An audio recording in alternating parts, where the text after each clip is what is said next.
Bonjour à toutes et à tous. J'espère que vous allez bien. Vous savez, cette phrase que l'on dit très souvent et qui accorde notre attention à la santé de l'autre. J'espère que vous allez bien.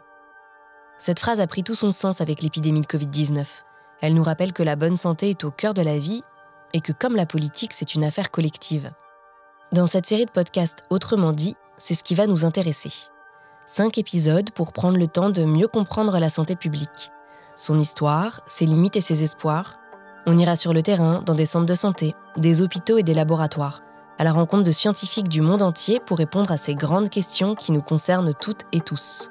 Comment garantir l'égalité d'accès aux soins ? Qui décide et qui finance la fabrication d'un vaccin ? Quels sont les effets de la dégradation de l'environnement sur nos corps ?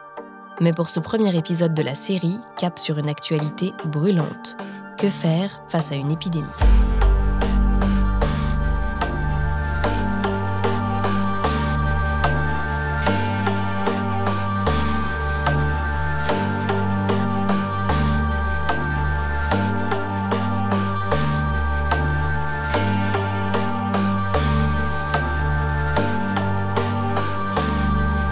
Autrement dit, saison 1, comprendre la santé publique.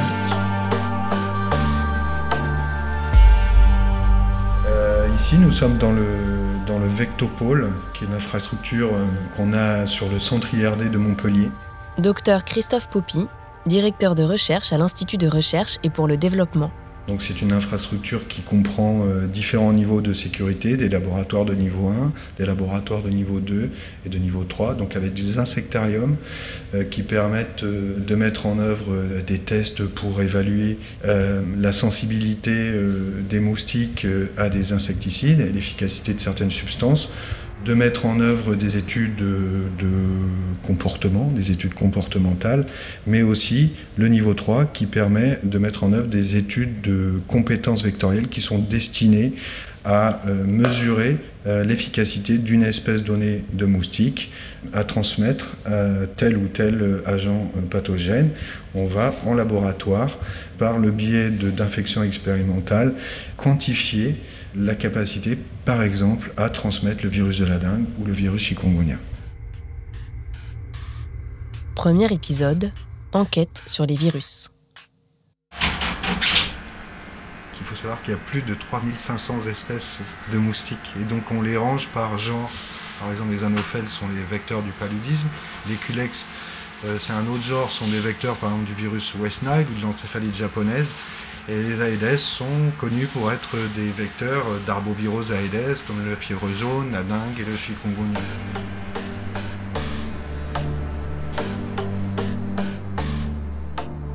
Un vectopôle, ranger des moustiques par genre. Si Christophe Poppy et ses équipes de l'Institut de recherche et pour le développement attachent autant d'importance aux arthropodes appelés plus communément moustiques, ce n'est pas seulement pour leur élégance, mais pour comprendre la façon dont ces insectes jouent un rôle primordial dans la diffusion des maladies sur notre planète. Christophe Poppy est entomologiste médical, et avec d'autres scientifiques, il va nous aider à comprendre aujourd'hui comment fonctionne l'épidémiologie. L'épidémiologie, c'est l'étude des rapports entre les maladies présentes parmi un groupe d'individus et les facteurs susceptibles d'exercer une influence sur leur fréquence, leur distribution, leur évolution. Lorsque les maladies sont non transmissibles, comme par exemple les maladies cardiovasculaires, l'épidémiologie se demandera quels sont les facteurs communs qui peuvent mener plusieurs personnes à développer la même maladie. C'est ainsi qu'on établira par exemple un lien entre le tabac et le cancer du poumon. Mais lorsqu'on pense épidémie, c'est plus souvent l'image des maladies transmissibles infectieuses qui nous vient à l'esprit. Vous savez, ces virus qui surgissent parfois sans prévenir et se répandent dans les populations humaines et animales sans qu'on puisse toujours les contrôler. Et oui, exactement comme le Covid-19, ce coronavirus qui commence à nous être familier. Mais attention, car des milliers d'autres virus parcourent la surface de la planète. Le dernier rapport de l'IPBES, publié le 29 octobre 2020, nous alerte sur le lien entre la dégradation de la biodiversité et les pandémies. Jusqu'à 850 000 virus inconnus présents dans la nature et plus particulièrement chez les animaux pourraient encore infecter l'être humain. La pandémie du Covid-19 ne serait donc qu'un avant-goût de ce qui nous attend. Alors, plutôt que de réagir lorsque les épidémies circulent, pourquoi ne pas s'attaquer au problème avant qu'il soit hors de contrôle ? Et c'est ce que font les scientifiques que nous allons rencontrer aujourd'hui, toutes et tous impliqués dans cette grande enquête qu'est l'épidémiologie.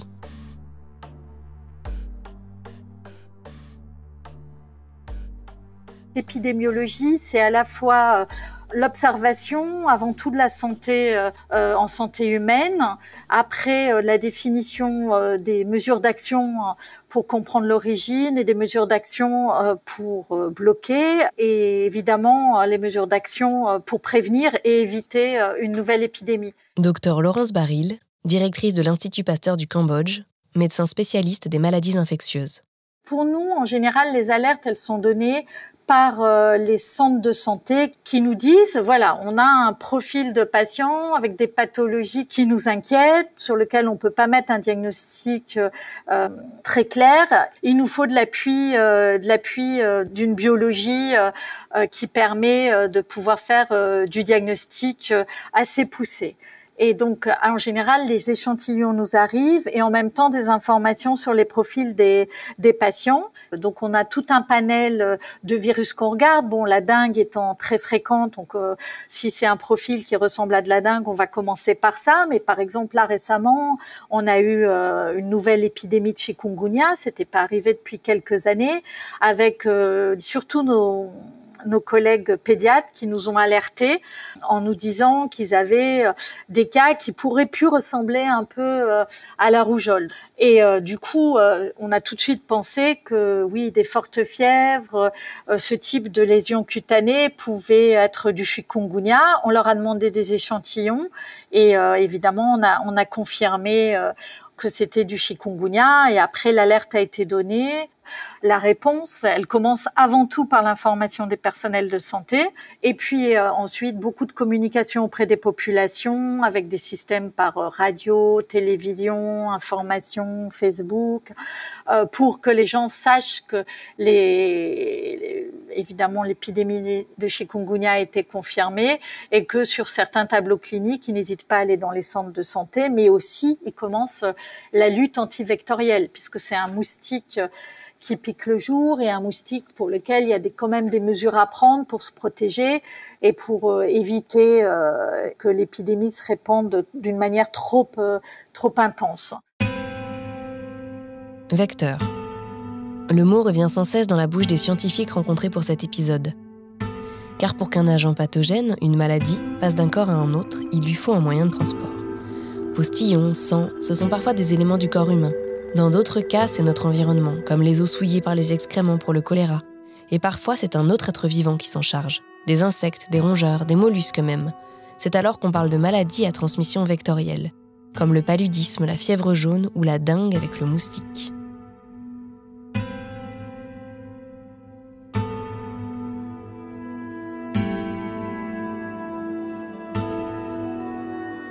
La totalité des arbovirus, c'est-à-dire des virus qui sont transmis par des moustiques à l'homme et à l'animal, la totalité sont à l'origine des virus qui circulent dans la faune sauvage. Des virus qui, à un moment donné de leur histoire, soit il y a plusieurs centaines d'années, soit plus récemment, ont réussi à passer en fait, de leur réservoir animal à l'homme pour provoquer des épidémies. Un animal réservoir, c'est un animal qui va naturellement maintenir à long terme un virus donné. Par exemple, pour le réservoir de la fièvre jaune en Afrique, on estime que ce sont des petits singes qu'on retrouve au niveau de la canopée qui sont les réservoirs.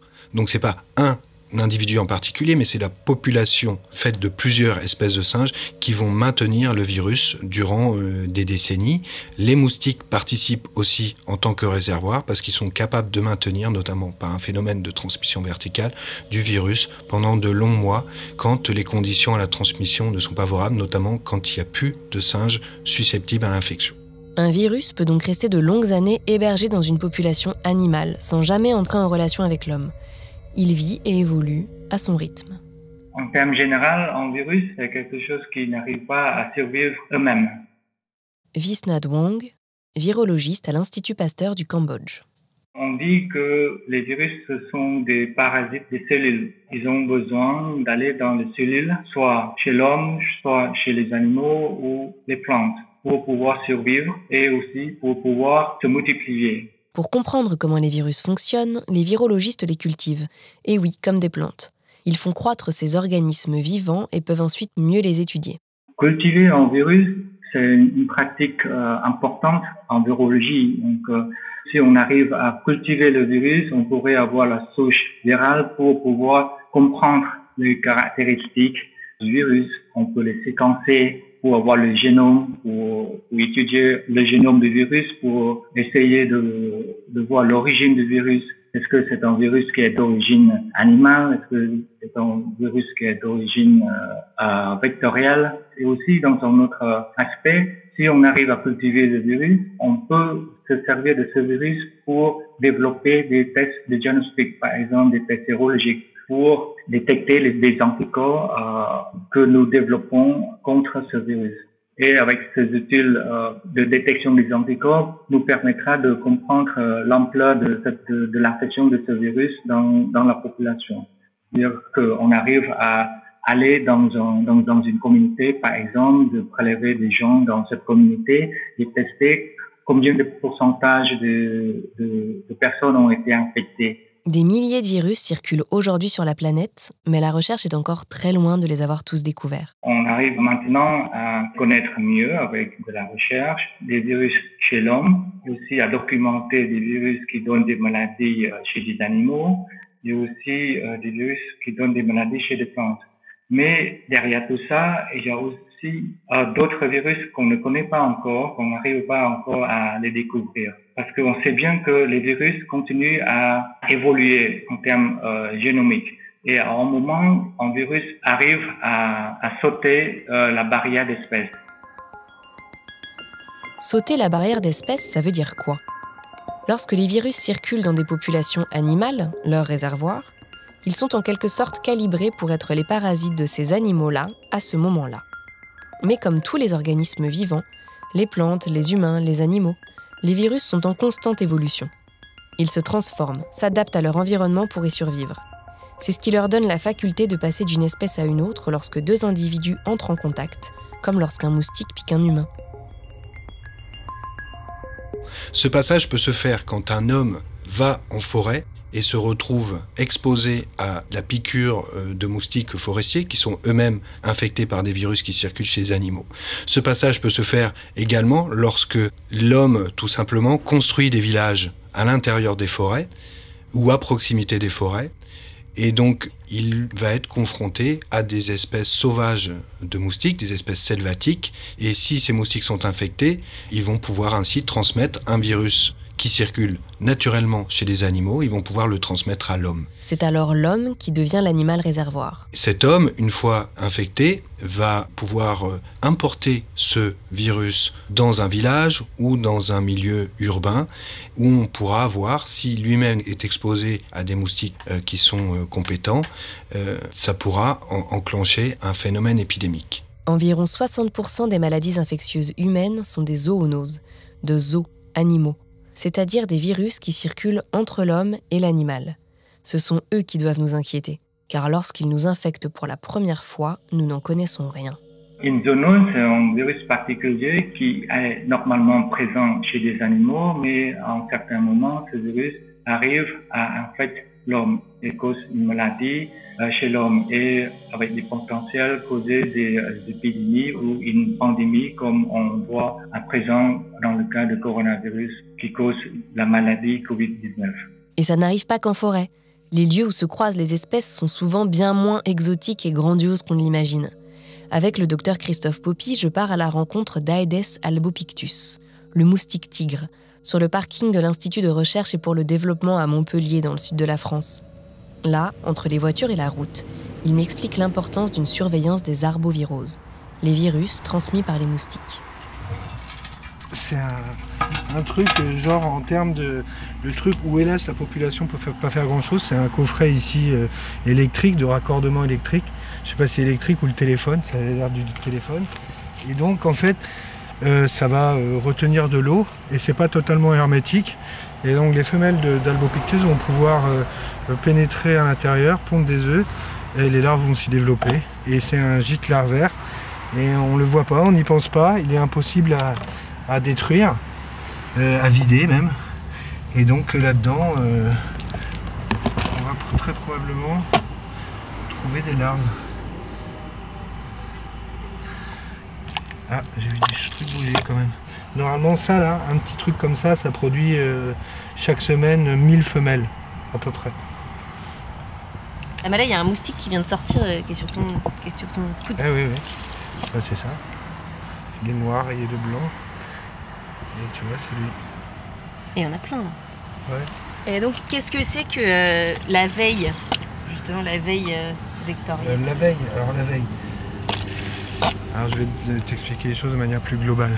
La surveillance d'arbovirose va comprendre différents volets. Par exemple pour la dengue, on va surveiller, on a un volet virus, donc la circulation chez les hommes, mais aussi un volet de surveillance entomologique. Alors la surveillance entomologique, elle va comprendre de regarder dans un territoire donné ce qu'on a comme espèce potentielle de vecteurs. Par exemple, en France hexagonale, ça va être de surveiller quels sont les départements qui sont colonisés par Aedes albopictus, parce que la colonisation représente un risque en termes d'épidémie si on a introduction d'un virus qui serait transmis par Aedes albopictus. Donc ça, c'est la veille, présence-absence. Donc il y a des programmes de surveillance. Après, pour aller un peu plus loin, la surveillance, on va essayer de quantifier les populations des vecteurs qui sont présents. Ensuite, dans la veille, on va regarder un petit peu au-delà de la distribution géographique. On va étudier sa distribution temporelle, savoir à quelle période de l'année il est présent, afin de définir les fenêtres où on va avoir une transmission potentielle. La veille entomologique, ça veut aussi dire, être capable de dire, est-ce que les moustiques qui sont présents sont compétents pour la transmission d'un virus donné? Par exemple pour la dengue, est-ce que les moustiques qui vont être présents à Montpellier par exemple sont capables de transmettre correctement le virus à l'occasion d'une nouvelle piqûre? Voilà, les programmes de surveillance impliquent aussi de savoir si à un moment donné les insecticides qu'on pourra utiliser pourraient être efficaces. Les virus, s'ils veulent passer la barrière interespèces, doivent donc être compatibles avec les moustiques qui les hébergent. Mais comment circulent-ils à l'intérieur même de l'insecte? Christophe Popy nous l'explique. Alors c'est bien simple, dans la nature, un virus, il est transmis par un moustique, mais pas du tout sur un mode seringue vivante. Il y a une vraie interaction entre le virus et son vecteur. Donc un moustique forestier va piquer un singe porteur du virus, il va prélever du sang, ce moustique, ce virus va se retrouver dans l'intestin de ce moustique, il va pénétrer dans les cellules de l'épithélium intestinal où il va subir une phase de réplication. Ensuite, il va passer dans la circulation générale de l'insecte pour atteindre les glandes salivaires. Il va devoir pénétrer dans les cellules des glandes salivaires, être à nouveau répliqué pour être excrété dans la salive à l'occasion d'un nouveau repas de sang. On est très très loin de l'image de la seringue parce que tout ce parcours du virus dans le moustique, c'est un parcours du combattant avec de la reconnaissance, des mécanismes de reconnaissance pour pouvoir pénétrer dans la cellule, d'avoir les bonnes clés pour se répliquer en intracellulaire, avec toutes les clés pour pouvoir échapper au système immunitaire de l'insecte, pour enfin être transmis. Et ça, ce ne sont pas tous les moustiques qui sont capables de le faire. C'est pour ça qu'il y a une certaine spécificité entre le virus et le moustique, et ça prend un certain temps. Le virus est un combattant, une sorte de super-héros capable de s'adapter à des situations périlleuses. Il ne doit pas seulement traverser l'organisme de l'animal vecteur, mais aussi trouver le bon moyen de transport. Un rongeur ou un insecte, une tique ou un moustique? Et quel moustique? Aedes albopictus, Aedes aegypti? Au sous-sol de l'IRD, dans des laboratoires hautement sécurisés, les scientifiques incubent et mènent l'enquête. On va faire un repas expérimental, infectieux. On va prendre du sang de lapin et on va le mélanger à du virus et on va gorger artificiellement les femelles avec ce repas qui contient du virus à une dose connue. Ensuite, une fois que ces femelles se sont gorgées de sang, on va les conserver pendant plusieurs jours. Et à l'issue du temps d'incubation, on va regarder, essayer de détecter le virus dans différentes parties du moustique, dans son intestin, dans son corps et aussi dans la salive. On va faire saliver les moustiques, c'est-à-dire qu'on va récolter un petit peu de salive pour vérifier qu'à l'issue de l'incubation, on a présence ou non de virus et du virus qui soit infectant derrière. Et donc une fois qu'on a ça, qu'on a mesuré tous ces petits paramètres à l'issue du temps d'incubation, on peut évaluer la compétence vectorielle du moustique testé vis-à-vis du virus testé. Les virus nous aident à regarder le vivant comme un ensemble en relation. Ils sautent les barrières interespèces, s'adaptent à leurs hôtes. Là où l'œil nu ne voit que des corps, des éléments distincts, eux savent décrypter les secrets d'un environnement où les différentes espèces, les humains, les animaux et les plantes dialoguent.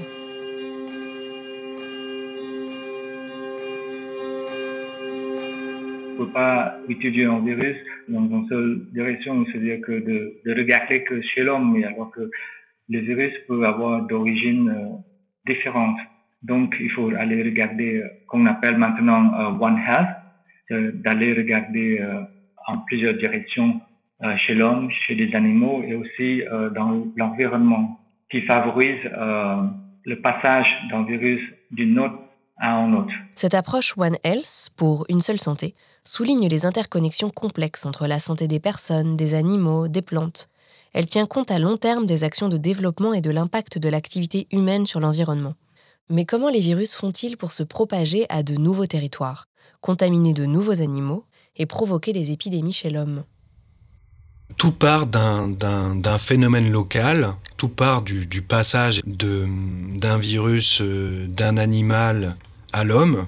Ensuite, on va avoir ce qu'on appelle l'émergence d'un virus chez l'homme au niveau épidémique. Donc ça peut être localement dans un pays, un niveau continent, et ensuite effectivement flamber et faire tache d'huile et donc causer des épidémies comme ça a été le cas par exemple du virus chikungunya il y a quelques années ou plus récemment le virus Zika et provoquer donc des épidémies chez l'homme extrêmement importantes et dans certains cas on ne peut pas exclure un retour chez des animaux sauvages. C'est ce qui s'est passé il y a plusieurs siècles maintenant pour la fièvre jaune, qui est un virus originaire d'Afrique, qui circule chez les singes en Afrique, qui a causé des épidémies chez l'homme, qui en cause encore aujourd'hui.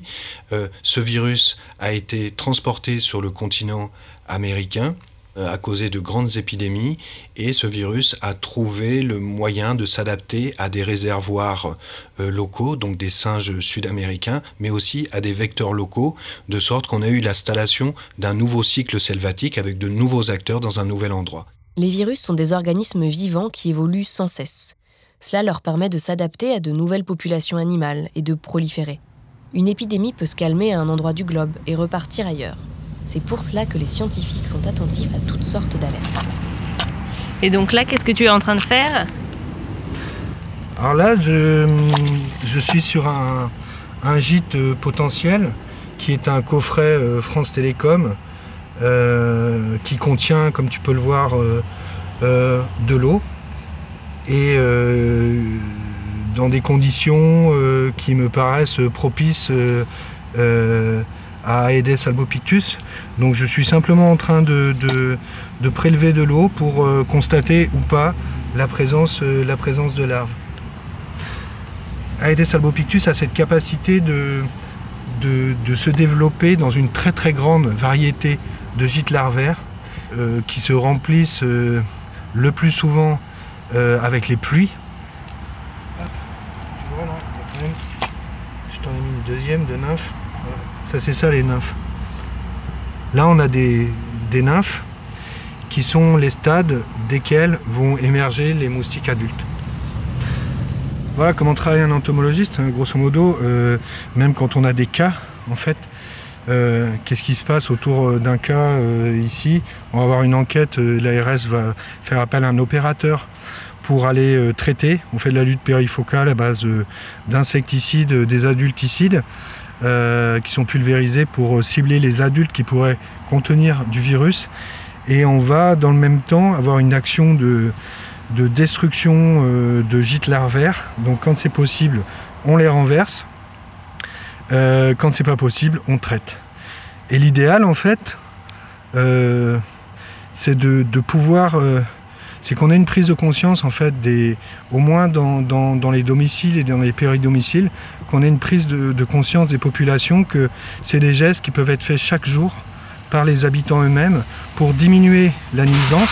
Donc en évitant d'avoir des seaux abandonnés au fond du jardin, on le renverse et c'est fini.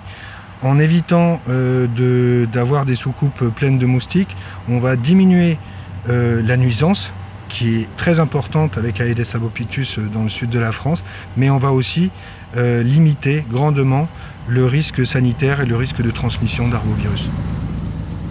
Chacun d'entre nous peut donc à son échelle aider à freiner les propagations des virus. Car le départ d'une épidémie peut prendre un tour bien plus banal qu'on ne l'imagine. On parle souvent des pneus pour Aedes albopictus parce que les femelles affectionnent particulièrement les pneus qui sont laissés à l'extérieur et qui contiennent de l'eau comme des sites de ponte. Donc les femelles viennent pondre leurs œufs qui ont la capacité de résister pendant plusieurs semaines et plusieurs mois donc sans être en eau, même si les pneus sèchent. Et ces pneus sont transportés d'un continent à un autre pour être rechappés ou pour être commercialisés. Et donc c'est un des mécanismes majeurs du transport international d'Aedes albopictus. Mais alors le coupable, c'est le moustique ou l'homme ? On a des activités épidémiques qui sont croissantes, c'est-à-dire qu'on a de plus en plus d'épidémies de dengue, de fièvre jaune, de chikungunya, de Zika à travers le monde. On a une forte probabilité de déplacement de ces virus et ça, c'est facilité en fait par les phénomènes de globalisation. On a eu une augmentation exponentielle des déplacements des hommes à la surface de la planète, ce qui fait qu'un virus peut très très rapidement être déplacé d'une zone épidémique vers une zone saine, une autre zone du globe, et ce, en moins de 24 heures. Entendre ces scientifiques nous raconter comment les maladies voyagent tranquillement aux quatre coins de la planète, largement aidés par la globalisation des transports de marchandises et des personnes à vitesse grand V, est un peu effrayant. Mais rassurons-nous, les épidémies ne sont pas nouvelles et les acteurs de la santé ont appris à leur contact.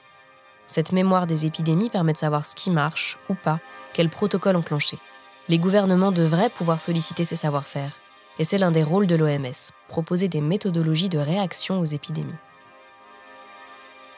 Sous l'initiative de l'Organisation mondiale de la santé, il y a eu plusieurs actions pour que des pays aient au sein en général de leur ministère de la Santé des équipes qui s'occuperont vraiment de répondre à une alerte, de faire en sorte qu'on caractérise bien ce qui se passe, de savoir comment pourra être proposée la réponse à leurs autorités, et après mobiliser des experts dans le pays, en particulier des laboratoires spécialisés dans les maladies émergentes, et mobiliser évidemment leurs ministres et les services des hôpitaux, les services pharmaceutiques, les différents services au sein des ministères de la Santé pour pouvoir faire une réponse coordonnée.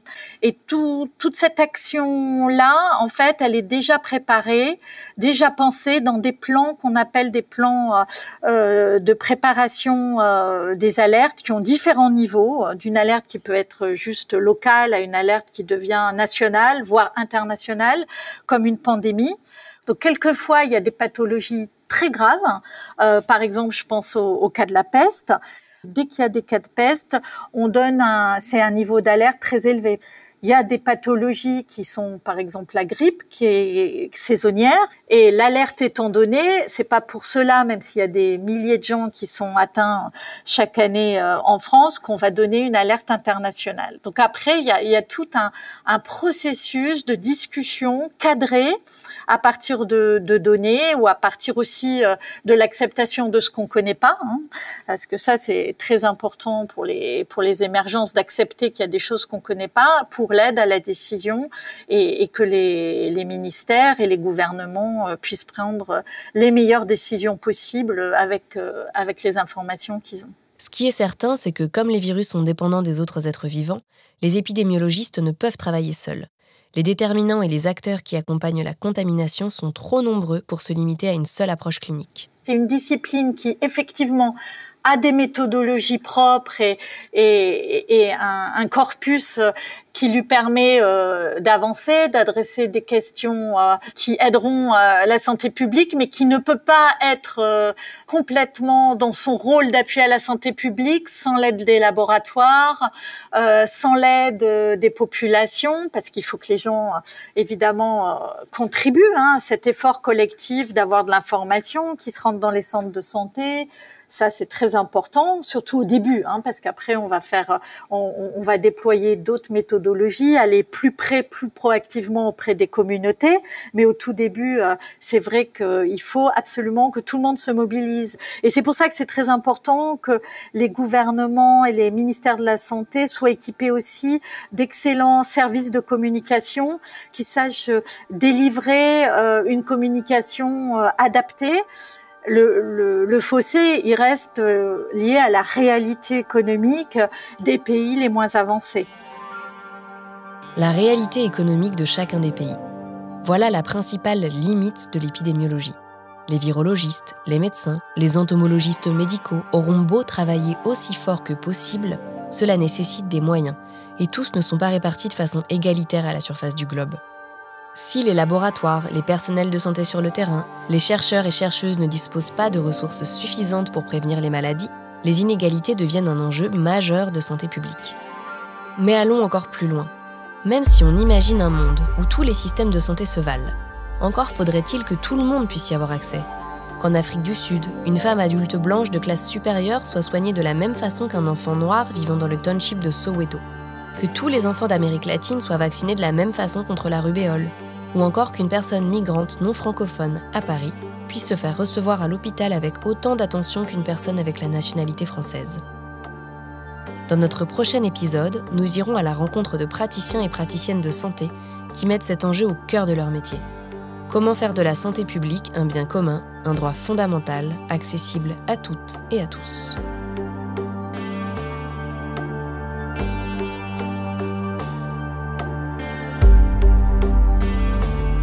Pour ce premier épisode, je remercie Christophe Poppy de l'Institut de recherche et pour le développement, Laurence Baril et Visnad Wong de l'Institut Pasteur du Cambodge.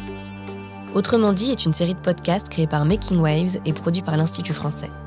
Au cours des 5 épisodes de cette série sur la santé publique, chercheurs, médecins et acteurs de la société civile française et internationale nous aident à comprendre ce grand enjeu du monde contemporain, les paysages multiples d'une question commune. Et parce que les idées voyagent mieux en plusieurs langues, le podcast est disponible en anglais sous-titré sur les plateformes et les réseaux sociaux.